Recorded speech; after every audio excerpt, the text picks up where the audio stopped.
बोलो भारत माता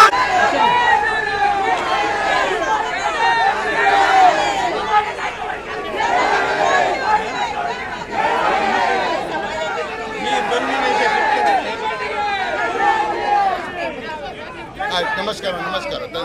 ಧನ್ಯವಾದಗಳು ಧನ್ಯವಾದಗಳು ಧನ್ಯವಾದಗಳು ನಮಸ್ಕಾರ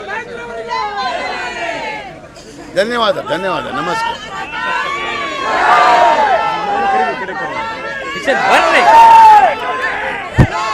ಧನ್ಯವಾದ ತಮಗೆಲ್ಲರಿಗೂ ಧನ್ಯವಾದ ಸ್ವಲ್ಪ ಆರಾಮಾಗಿರಿ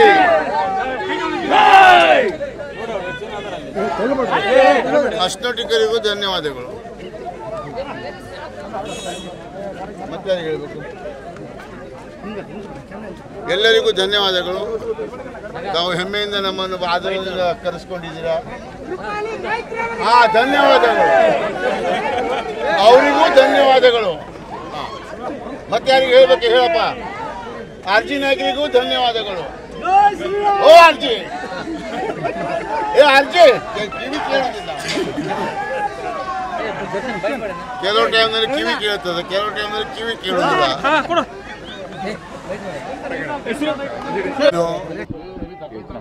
ಸೋಲು ಗೆಲುವು ಅಂತ ಇದ್ದೇ ಇರ್ತದೆ ನಮ್ಮ ಕೆಲವು ಟೈಮ್ ಏನಾಗ್ತದೆ ನಮ್ಮ JDS ಬಾಂಧವರು ಸಂಜಯ್ ವಾಡ್ಕರ್ ಹೋಗ್ತಾ ಇದ್ದಾನೆ ಕೆಲವೊಮ್ಮೆ ಹೇಳ್ತಾರೆ ನಾನು ನಿಮ್ಮೊಟ್ಟಿಗಿದ್ದೇವೆ ರಾತ್ರಿ ಚೇಂಜ್ ಆಗ್ತಾರೆ ಬೆಳಿಗ್ಗೆ ಏನು ಮಾಡ್ಲಿಕ್ಕೆ ಆಗೋದಿಲ್ಲ ಅದು ಕೋಳಿನೇ ಹಾಗೆ ಎಲ್ಲಿ ಓಡ್ತದೆ ಎಲ್ಲಿ ಬರ್ತದೆ ಅಂತ ಹೇಳಲಿಕ್ಕೆ ಆಗ್ತದೆ ಏನ್ರಿ ರೇಟ್ ಜಾಸ್ತಿ ಕಡಿಮೆ ಆಗ್ತದೆ ಅಂಕೋಲಾದಲ್ಲಿ 30 ಇದ್ರೆ ಇಲ್ಲಿ 40 ಆಗ್ತದೆ ಇದನ್ನೆಲ್ಲ ಒಳ್ಳೆಯದಾಗಿ ನಡೆಸ್ತಾರೆ ಅವರು ಒಳ್ಳೆಯದಾಗಿ ನಡೆಸಲಿ ನಮಗೇನು ದುಃಖ ಇಲ್ಲ ನಮಗೆ ದುಃಖ ನಮ್ಮ ರಾಜು ನನ್ನ ಮಿತ್ರ ನನಗೆ ಅಗಲಿದ್ದಾನೆ ನನಗೆ ಅದೇ ದುಃಖ ಇದೆ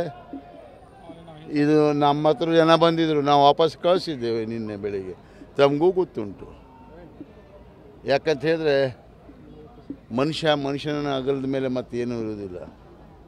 ನಾವು ನಮ್ಮವರನ್ನು ಮರಿಬಾರ್ದು ರಾಜಕಾರಣಕ್ಕೆ ಯೂಸ್ ಮಾಡಬೇಕು ಇವತ್ತು ನೀವು ನೋಡಿದ್ರಿ ಎಲ್ಲೂ ಹೋಗುವಾಗ ನಾನು AC ಅವ್ರಿಗೆ ಕೇಳಿದ್ದೇನೆ ನೀವು ಕೇಳಿ ಕಡ್ಡಿಲ್ಲ ಗೇಟ್ ಹಾಕಲಿಕ್ಕೆ ಕೇಳಿದೆ ಇಲ್ಲ ಅಂತ ಹೇಳಿದರು ಅವರನ್ನು ಹೆದರಿ ಗೇಟ್ ಹಾಕಿರ್ಬೋದು ಆಮೇಲೆ ನಾನು ಇವರಿಗೂ ಕೇಳಿದೆ ಯಾರಿಗೆ ನಮ್ಮ MP ಅವರಿಗೂ ಕೇಳಿದೆ ಗೇಟ್ ನಿಮಗೆ ಹೊರಬೇಡ ಅಂತೇಳಿ ಇಲ್ಲ ಅಲ್ಲಿ ಹಂಗಿತ್ತು ನಾನು ಬಂದೆ ಅಂತ ಹೇಳಿದರು AC ಅವರು ಹೇಳಿದರು I have not given any direction to close the gate ಅಂತ ಹೇಳಿದ್ದಾರೆ ಇವತ್ತು ಈಗಲೂ ನೀವು ಕೇಳ್ಬೋದು ಗೇಟ್ ಹಾಕಲಿಕ್ಕೆ ನಾವು ಕಳ್ತನಾಗ ಬಂದೀವಿ ರಾತ್ರಿ ನಾಯಿಗಳ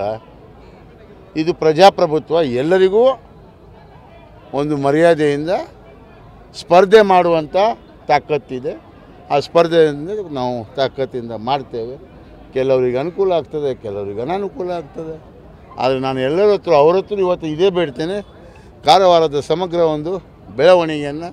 ಅವ್ರು ನೋಡಲಿ ಅಂತ ಹೇಳ್ತಾನೆ ಅರ್ಥ ಆಯ್ತಲ್ಲ ಮತ್ತೇನಿಲ್ಲ ಧನ್ಯವಾದ ಆದರೂ ಪಾಪ ಅವ್ರು ಬರುವಾಗ ನಮ್ಮನ್ನು ಒಳ್ಳೆಯ ಆಧಾರದಿಂದ ನೀವೆಲ್ಲ ನೋಡಿದ್ರಿ ನಮಗೆ ಎಷ್ಟು ಘೋಷಣೆಯ ಮೂಲಕ ಒಳಗೆ ತಂದಿದ್ದಾರೆ ಅವರಿಗೆ ಅದಕ್ಕೆ ನಾನು ಧನ್ಯವಾದವನ್ನು ಹೇಳಿ ಬಯಸ್ತೇನೆ ಅವರು ಮಾತನ್ನು ಹೇಳಿದರು ನಿಮ್ಮ ಅಧಿಕಾರದ ದಾಹದಿಂದ ಒಬ್ಬ ವ್ಯಕ್ತಿನ ಸಾಯಿಸಿದ್ರು ಅಂತ ಹೇಳಿದರು ಸರ್ ಅದು ಅವಳಿಗೆ ಅಭ್ಯಾಸ ಆಗಿದೆ ಯಾರು ಮಾತಾಡಿದ್ರು ಹೇಳಿ ಇದು ಮಾಜಿ ಶಾಸಕಿ ರೂಪಾಲಿ ಹೇಳಿದರು ನಿಮ್ಮ ಹೆಸರೇನು ಸೂರಜ್ ನಾನು ಇವತ್ತೇ ಪೊಲೀಸ್ ಕಂಪ್ಲೇಂಟ್ ಮಾಡ್ತೇನೆ